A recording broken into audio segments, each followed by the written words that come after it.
Je suis Mélanie Viala et je suis la directrice générale de l'École supérieure du digital qui est présente à Paris, Lyon, Bordeaux, Toulouse et Nantes à la rentrée. Le Grand Procès, c'est un test grandeur nature que nous avons fait cette année et que nous allons reproduire à l'échelle de toutes les écoles supérieures du digital l'année prochaine, donc à la rentrée 2022. Le principe, c'est que des étudiants de bachelor organisent un grand procès à l'encontre d'un réseau social et de son propriétaire ou fondateur. Donc là, en l'occurrence, on a choisi Mark Zuckerberg, j'y reviendrai. Il y a d'un côté l'accusation, de l'autre côté la défense, et chacun va essayer d'avancer des arguments pour ou contre ce réseau social, ce qui va permettre de développer pour nos étudiants un certain nombre de compétences, à la fois de recherche sur le réseau social, ses enjeux, mais surtout des compétences d'éloquence, et enfin, et c'est l'objectif prioritaire, la capacité à débattre et à s'écouter.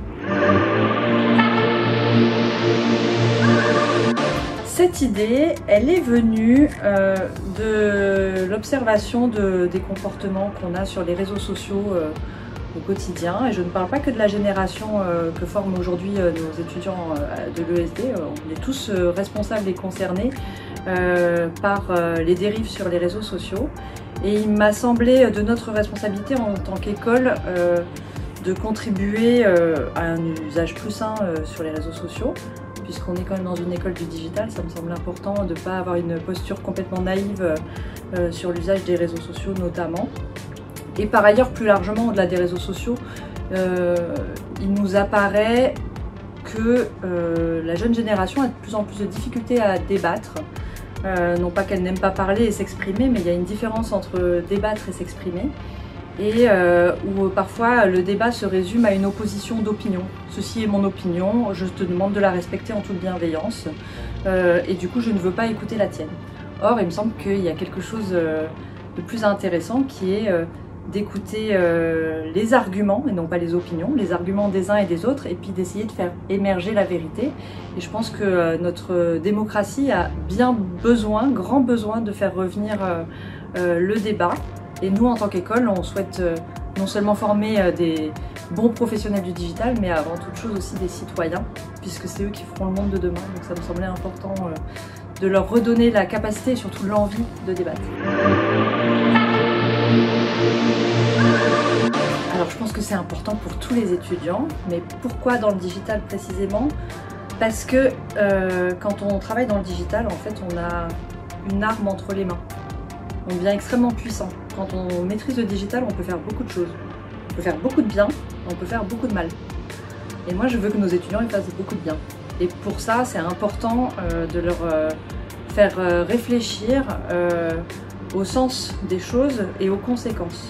Voilà, donc quand ils lancent une application, je veux qu'ils se posent la question de est-ce que ça va être bon pour la planète? Est-ce que ça va être bon pour la société? Est-ce que c'est dans cette société que j'ai envie de vivre? Nous, on ne prend pas parti.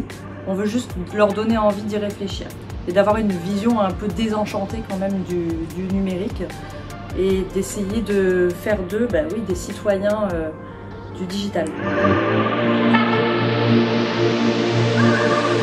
Le premier, je l'ai dit, c'est de retrouver ce sens du débat. Et en ce sens, c'était tout à fait réussi puisque quand il y a un procès, il y a des plaidoiries. La partie adverse s'exprime et il faut se taire pour que la partie adverse s'exprime. Donc c'est pas une dispute, un débat. On doit écouter les arguments, prendre note des arguments les uns après les autres pour ensuite peut-être les démonter.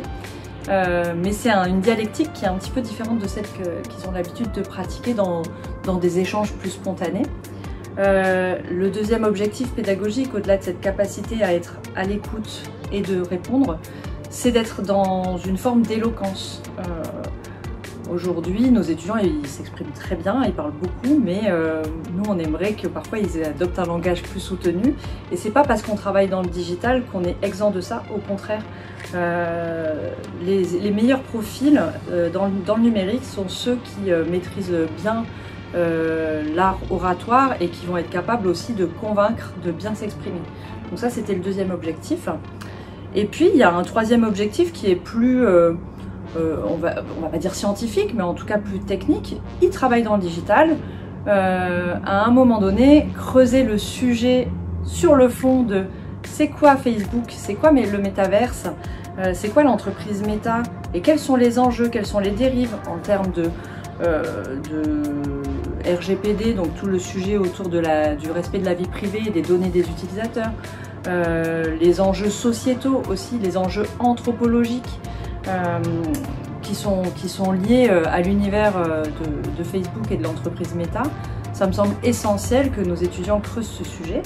Et là, ils devaient vraiment, puisqu'il y avait aussi des experts qui étaient appelés à témoigner, au-delà des simples avocats qui faisaient leur plaidoirie, ils devaient vraiment creuser leur sujet au risque de se faire démonter par la partie adverse. Voilà. Donc à cet égard, je trouve qu'ils ont aussi creusé davantage les sujets et il m'a semblé surtout que c'était dans une modalité beaucoup plus ludique que de leur demander de faire un exposé comme on peut le faire à l'école classique. Alors ce n'est pas mon choix, c'est le choix de notre intervenant Sylvain Kornowski que je salue et qui a travaillé dès l'origine de ce projet à mes côtés. Il était tout aussi convaincu que moi de la pertinence de l'exercice. Il a choisi Mark Zuckerberg et je l'ai soutenu dans ce choix puisqu'il incarne à la fois le plus grand réseau social puisque le groupe Meta c'est en même temps Facebook mais aussi Instagram, donc là je pense qu'on touche une immense partie de la population et que l'évolution de ce groupe Facebook vers Meta c'est aussi l'évolution vers le métaverse et vers tout un tas d'activités qui ont un impact sur l'humanité dans tous les sens, on a un impact sur la société, sur nos adolescents, sur nos enfants même, sur la façon dont ils ont de se percevoir, sur la façon dont on gère les réseaux sociaux, les contenus, voilà. Donc je trouve qu'il fédère Mark Zuckerberg, le pauvre, il cristallise la plupart des enjeux liés au digital et voilà, cette économie du XXIe siècle.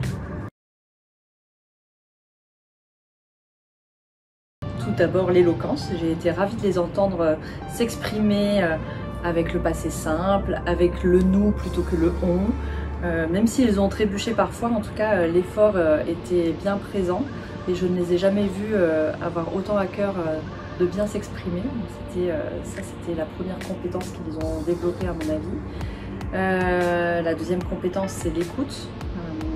Parfois ils ont tendance à ne pas écouter vraiment les arguments de l'autre et là ils étaient bien obligés de les écouter puisque après, une fois qu'on a entendu les arguments, c'est comme ça que plus on les écoute, mieux on va pouvoir les démonter derrière ou en tout cas les contrecarrer. Donc l'écoute était essentielle et je les ai vus assidûment prendre des notes pendant la plaidoirie de l'accusation pour pouvoir ensuite aller défendre leur point de vue.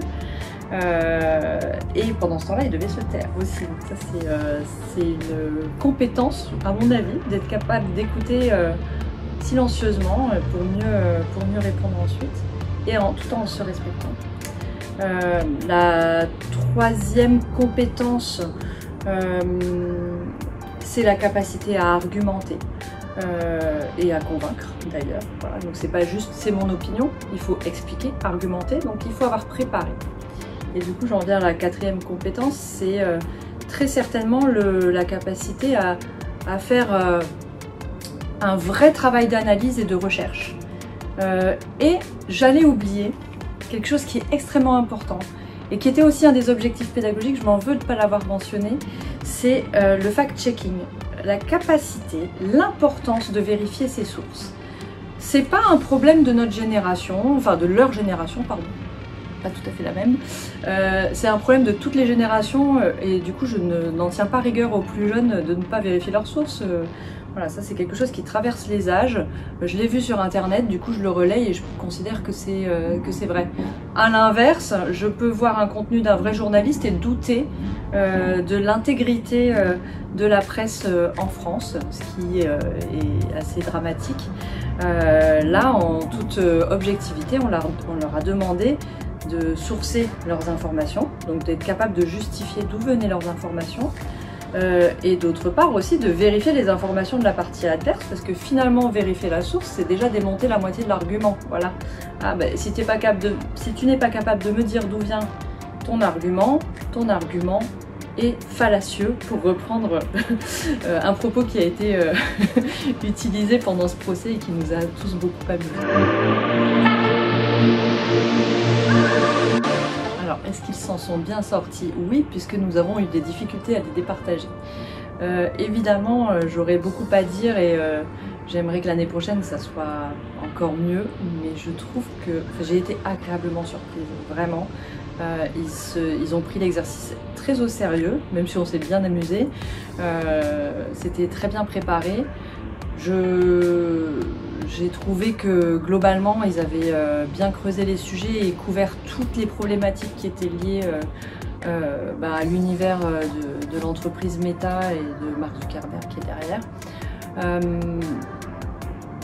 Le petit reproche que j'ai à faire, c'est plus d'un point de vue formel. J'ai trouvé que les plaidoiries n'étaient pas toujours très bien construites, bien structurées, donc c'est normal. En même temps, ils étaient qu'en deuxième année, c'était une première fois, donc à nous de passer plus de temps pour les accompagner à travailler un discours qui est plus fluide. Voilà, mais ça c'est aussi quelque chose qu'on apprend nous en tant qu'intervenants et en tant qu'équipe pédagogique.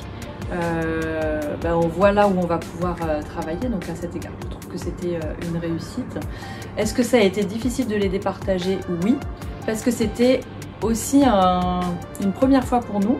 Donc moi j'étais présidente du jury, c'était évidemment une première fois et puis surtout on n'était pas suffisamment je pense préparés, donc ça nous a convaincus de renouveler l'expérience, mais en travaillant aussi mieux les règles du jeu et les règles de prise de décision qui nous permettront de mieux départager la prochaine fois. Donc là, en fait, ça a été effectivement très très difficile pour nous. Avec plus de règles, ça sera peut-être plus simple. Oui, évidemment. Alors c'était le projet initial, hein, c'était de se dire testons quelque chose sur un campus avec Sylvain Kornowski, l'intervenant qui était partant depuis le départ. On fonctionne beaucoup comme ça dans la pédagogie de l'ESD, on n'impose pas un format sans l'avoir déjà un petit peu testé. Et les étudiants en particulier du campus de Bordeaux ont l'habitude qu'on vienne tester des petites choses, des petits formats, des petites idées avec eux, et ils savent que parfois peut-être ça sera pas bon et du coup on abandonnera. Là on était assez convaincus que ça serait bien, ça a dépassé mes espérances au point que là tous les intervenants des autres ESD ont déjà planifié le grand procès à leurs emplois du temps pour l'année prochaine. Donc on aura le plaisir de voir des grands procès fleurir à Paris, à Lyon, à Bordeaux une deuxième fois, à Toulouse et puis à Nantes. J'en ai même plusieurs. Alors, le premier conseil que je voudrais leur donner, parce que ça a été là notre petite déception, c'est de bien soigner son entrée. On replace en contexte, et ça c'est valable d'ailleurs au-delà du grand procès, chers étudiants, quelle que soit la présentation que vous allez faire, vous ne savez pas qui vous avez en face de vous et quel est leur niveau de connaissance du sujet. Donc replacez les choses dans leur contexte, dites voilà pourquoi nous sommes là aujourd'hui, et allez-y progressivement, mais ne rentrez pas directement dans le vif du sujet, vous perdez tout le monde. Ça c'est le premier point. Le deuxième point, je pense que c'est de répéter. On sentait parfois un peu de fébrilité parce que vous étiez un peu accrochés à vos notes, pas tous d'ailleurs, mais certains. Et je pense qu'on peut se départir de ces notes une fois qu'on a répété à plusieurs reprises, et vous allez... vous pensez peut-être qu'en répétant vous allez manquer de spontanéité, mais au contraire, en fait vous aurez vos arguments en tête et vous pourrez les exprimer de façon plus libre. Et vous n'aurez pas peur de la page blanche ou du trou noir, puisque ça sera maîtrisé, pardon, non pas méprisé, et ancré en vous. Voilà mes conseils.